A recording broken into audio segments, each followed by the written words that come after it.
No one sets out to be a carer, but the birth of a child with a disability, a car accident, a fall at work, the diagnosis of a terminal illness, or the increasing frailty of age can result in anyone becoming a caregiver or care recipient at any time.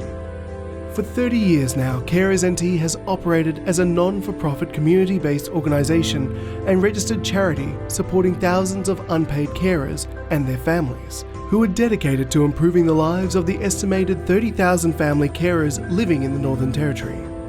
From humble beginnings back in 1992, Carers NT began from a group of like-minded volunteers who wanted to make a difference and support family carers. Hello, I'm Steve Vitoni. I'm the CEO of Carers NT here in Darwin. Carers NT is an organisation that supports carers, and carers are usually mums and dads, brothers and sisters, possibly neighbours, that support an individual that has a disability or that's frail-aged or has a mental illness. There was a movement throughout Australia, and Mrs. Potts, I believe, was the lady who started the whole organisation, and it was just volunteers back then, and I believe the Northern Territory government gave them a space, free rent, at the Casuarina Plaza, and it all started back then.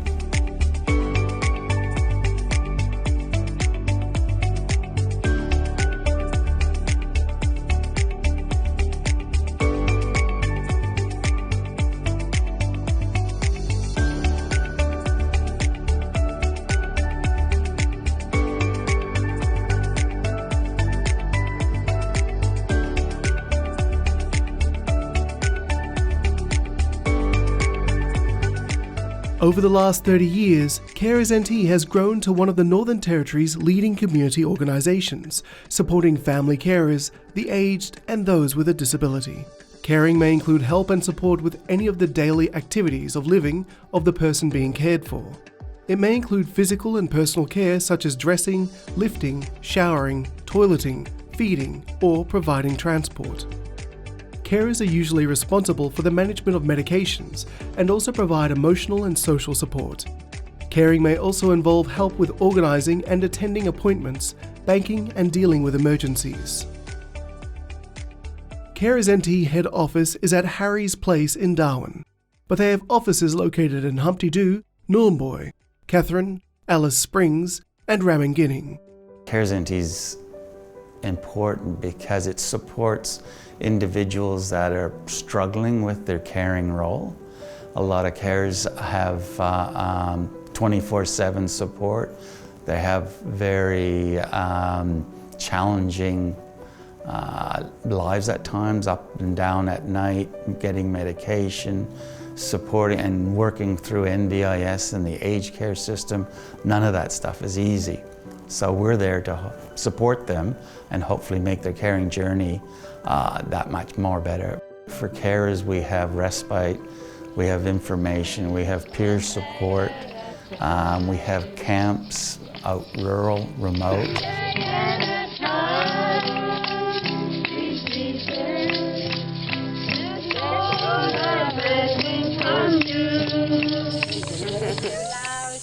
Hello, Mari. Get a haircut. A pretty girl now. From the dentist. From the long way. Are you having a good time on your carers? I'm having my good time, but I'm really tired. We also provide NDIS, so that's supported independent living. We have one of the first ones out in a very remote location in Nhulunbuy, which houses 11 individuals, Yulnu individuals that have disability.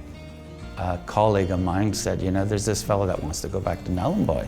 So I met that individual in a house in Darwin, a traditional Indigenous fella. Could tell he was sad, crying, tears, and I knew a little bit of the language, so I knew what he was saying. He was trying to say, I want to go home, I want to go home. So with me and my staff and everyone else going through the Northern Land Council, going through the health system, going through many other divisions of government, after about 6 months, he was returned to his homelands, which is Nhulunbuy and Yirrkala. And seeing him smile once he got on that airplane was like, it made everything worthwhile. And he still is ecstatic that he is back home on his country with his people, enjoying ceremony and being involved. It seems much different when we got here. Coming from down to go with Larry was incredible. He knows he feels welcome back to his homeland. Behavior totally changed, expression, the face. Every day we can see the change. As soon as the plane hit the ground, he just, and his big smile, and he just wouldn't stop talking. It's a brand new service, so it's the first of its kind really in a very remote setting. So we're starting really from scratch. We've done extensive renovations and now we've got this beautiful 10-bedroom, 6-bathroom facility which has been customised for disability clients, and we're very proud of our facility, and now that we have some new clients coming into it, the reaction's been fantastic. I'm very proud that we're able to make our vision become a reality out there with the board's support and with the community support.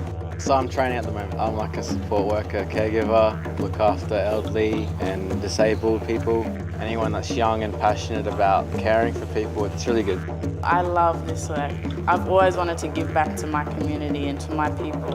Well, in this work, I can do that, and I'm supporting Yolngu people and people that are in need.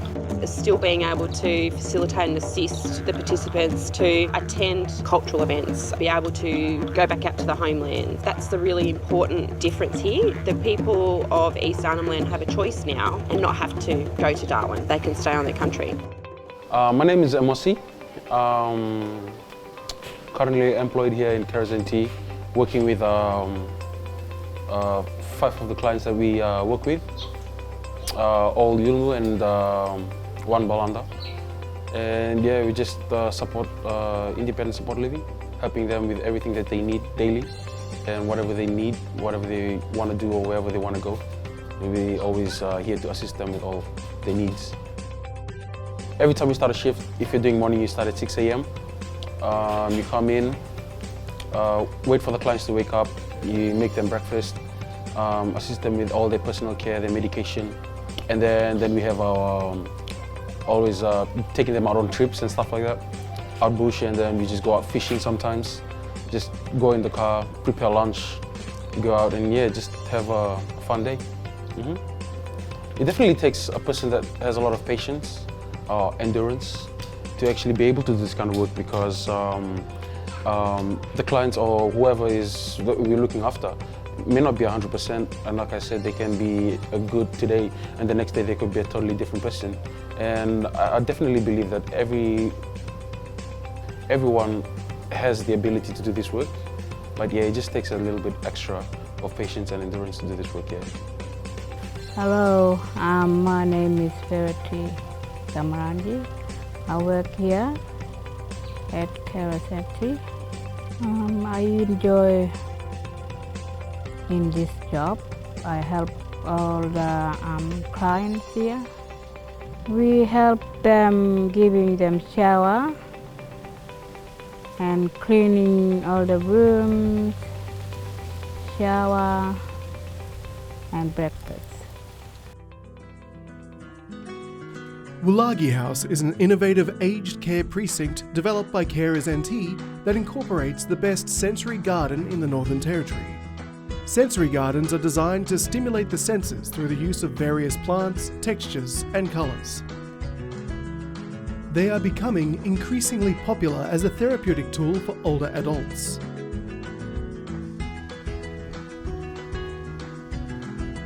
What kind is this one, Lee?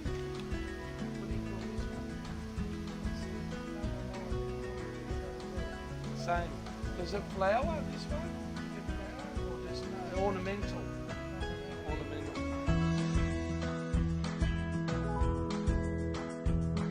sensory gardens have been found to provide a range of benefits for aged persons, especially for those facing the challenges of dementia, including improving cognitive functions and memory, providing a sense of purpose and social connection, and helping individuals to connect with nature, all of which can improve overall well-being.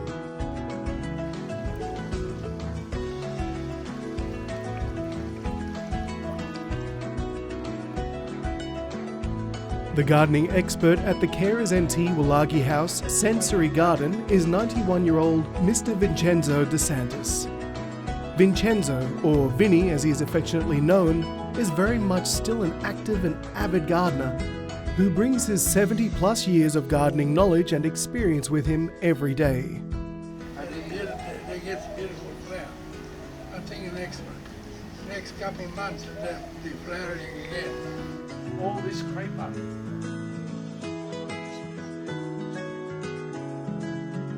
Vinny says he loves the garden and being able to share his gardening knowledge with others.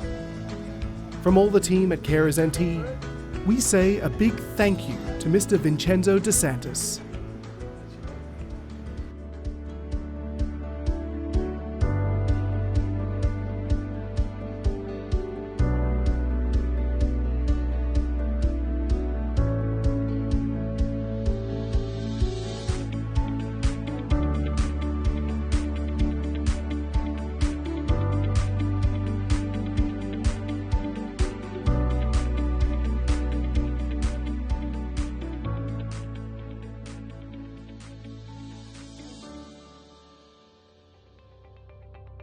Carers NT works in active partnership with carers, persons with care and support needs, health professionals, service providers, government and the wider community to achieve an improved quality of life for carers and those that they care for.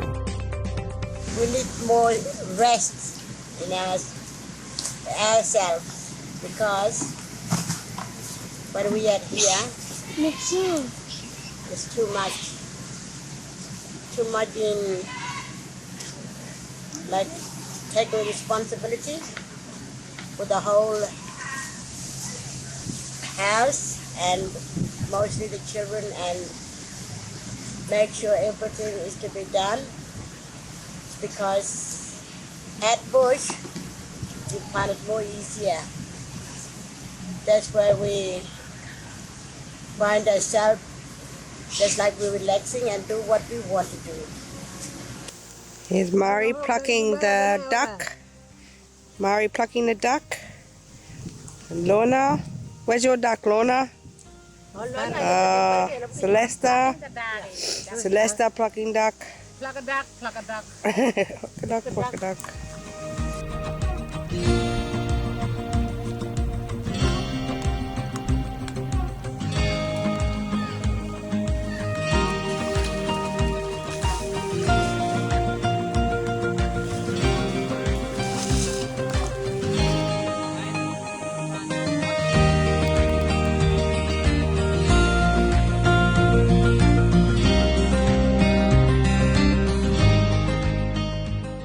Carers NT play a really important part in the community, and I guess from other conversations that you've had, you would have found out that there are a lot of carers in Australia. They say that 1 in 8 people play a caring role in the population. So in the NT that might transpire to about 30,000 people. And someone can become a carer through a variety of circumstances. It might be that one of the family members gets sick, or someone might have an individual has a disability, or aged. They may have a chronic condition, or whatever it may be, and a family member then takes on that caring role. It can have an impact on the family, economic impacts, but also, mental health impacts, and people need support. So Carers NT are the primary source of support and a place to support carers in the Northern Territory through the Carer Gateway program, so really play a critical role in supporting our carers right across the whole Northern Territory. And that program provides a variety of support avenues to support carers, depending on each individual's needs, what support they may require. And Carers NT provides those services through the Carer Gateway program. The different types of care support that can be provided may be counselling, that we have peer support groups, because sometimes in a caring role people can become socially isolated and they just want to get together, share their stories of their caring journey with other carers. So those peer support groups are a really great thing and very popular. And there's a whole other range of different support programs. One, for instance, is for young carers, which are another category of carers. It's people playing a caring role 25 years and younger, and that does make a large cohort.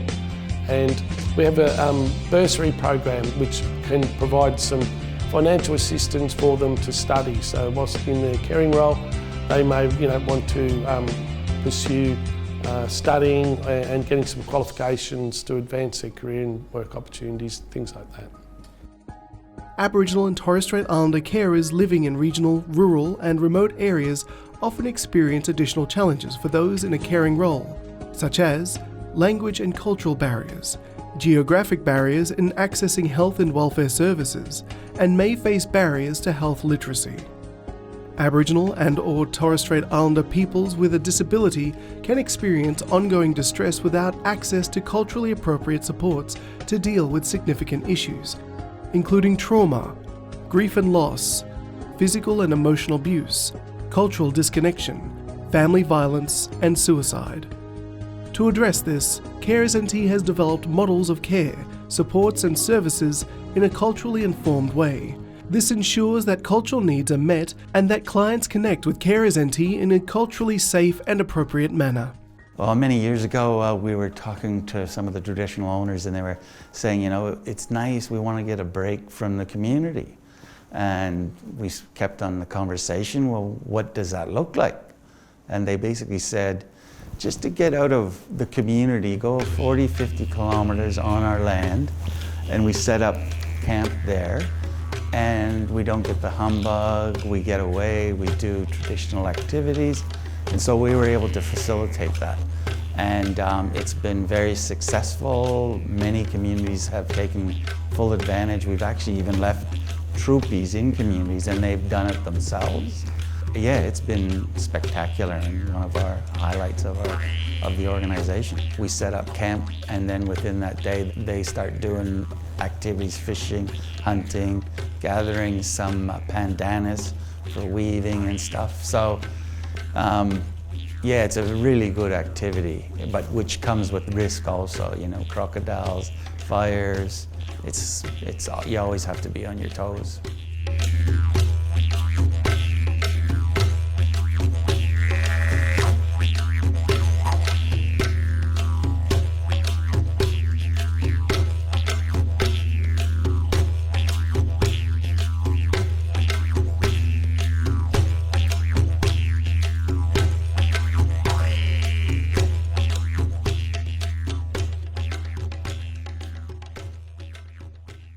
Carers NT having a footprint right across the whole Northern Territory. Remote areas are a really big focus, and we want to make sure that people living out in Ramingining or Wadare or Gupawiak, people out bush are still getting access services. So the Troopie program is a program where we have troopies, hence the name Troopie program. People go out and they have respite on country, so that you can get out of town, just go as a group and have a couple of days camping out, having some quiet time. And we've sort of extended it now where we have also some respite where people come in the town, which is, sometimes people just want to go and chill out in the bush. Other times want to come in the town and do some activities in town. So we've got a real variety of different respite activities and we run those all year round. But the dry season naturally is a busier period. But like I said, we do it all across the whole year.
Carers are an integral part of Australia's health system, providing unpaid care and support to family members and friends. Here are some important carer statistics.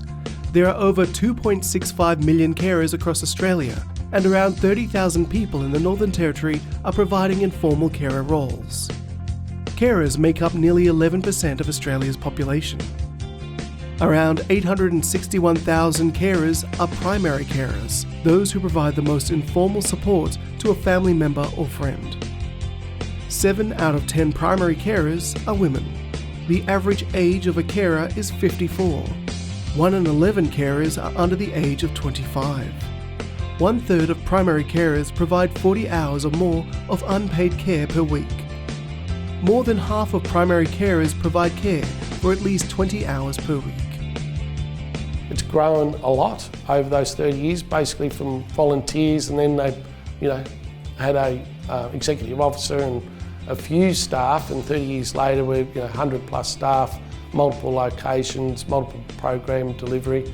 So it's a growing organisation, and like I said, my focus is mainly about how we can get more services out bush, how we can work with Aboriginal controlled health organisations and Aboriginal organisations, or any organisations really, but particularly our bush Indigenous focus, and making sure that Indigenous people in remote communities have access to quality services as well. So you always have the challenges of when you're working remote with, it costs more to do things out there. So in any different program, be it aged or be it NDIS or whatever it is, you always got a sort of finite budget to work with. So, trying to do things out bush can be a challenge in general. So with my role in partnerships, we're taking more collaborative approaches and working with especially Aboriginal controlled health organisations and Aboriginal organisations in general at different communities. It's going really well, and that enables us, by working together we can do more and deliver better services and get more outcomes. So that's one great challenge. The other challenges at the moment is trying to find workers. We're doing some stuff where we're training local people, especially out in Nhulunbuy. We've got some new programs happening there, and building the local workforce is what we always want to do. So that takes time and effort, and just encourage people out bush, especially young people. If you want to work in the sector, give us a call, come and see us. We'd love to employ you and train you and teach you how to work in the aged and disability sectors. For services out bush, that the partnerships and collaboration are important, and I think that's the way of the future. I think that right across the whole health services sector, but also aged and disability services as well, that there is a recognition that quite often working alone's too hard. So, more collaboration, more partnerships will help us get more services out there. So we've got a number of organisations been working with, Me Watch Health, Lenapoy Health, and a number of others spring to mind in the East Arnhem region, but also down in Katherine we're doing some exciting new projects with Katherine West Health Board and Worley and some of those other great organisations. So 2023 for us will be an exciting year, and we're going to do some great collaborative projects and look at how we can get more services out bush and build that local workforce.